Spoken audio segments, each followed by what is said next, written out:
Ayan, maglilinis tayo ng carburetor ng Wave 125 on the Wave, pero ito yung carb niya, yung KEIHIN na hindi ko alam kung ilang to, pero malaki siya.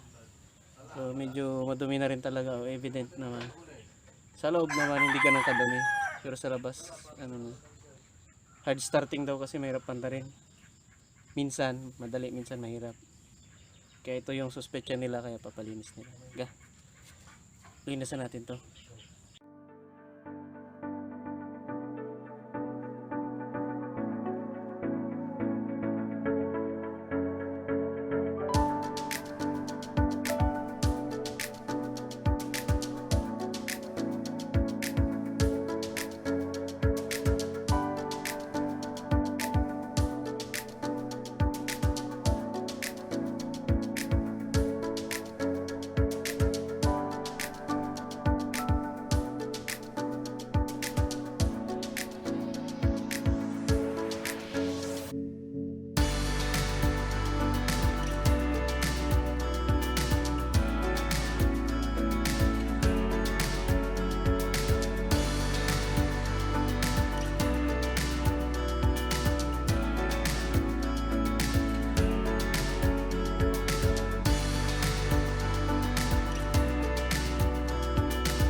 Kagkagumakmunod na kompleto, dalat na pa'y mata, kurang ha, adupay mat, ikagkagunot lang mata, nagdakil po na ito, aminot lang.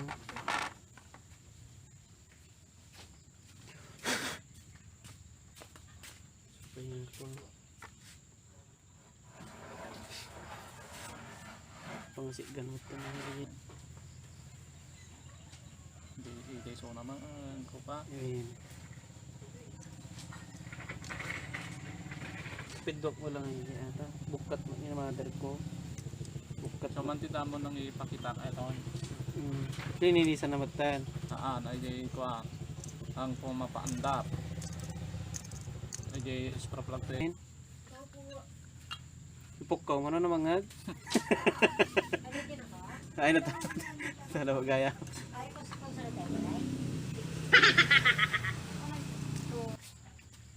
Di ba nung umisip si spark plug basta daw?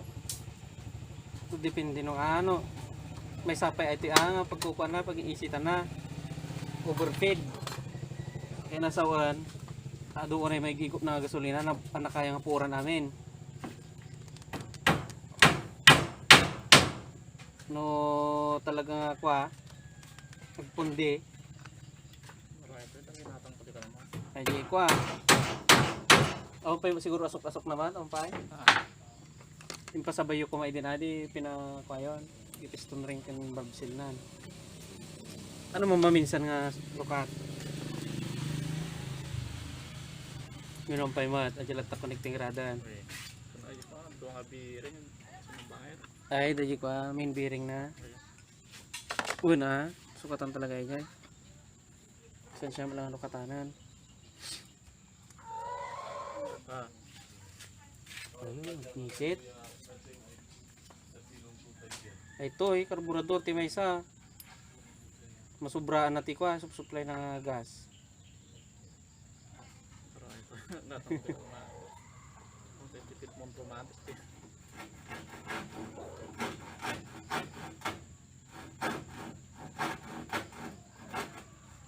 Ito no tanga na laing alat ito no.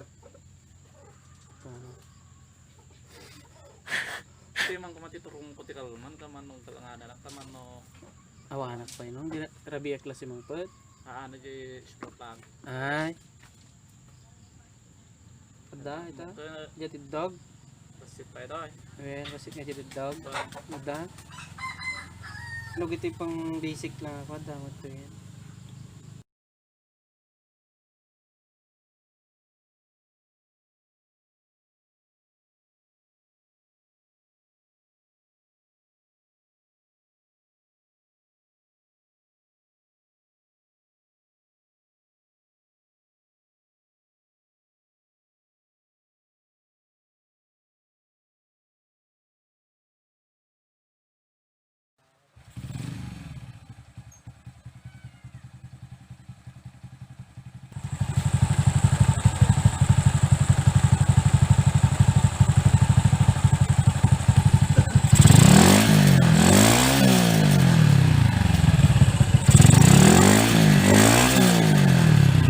Iksa no?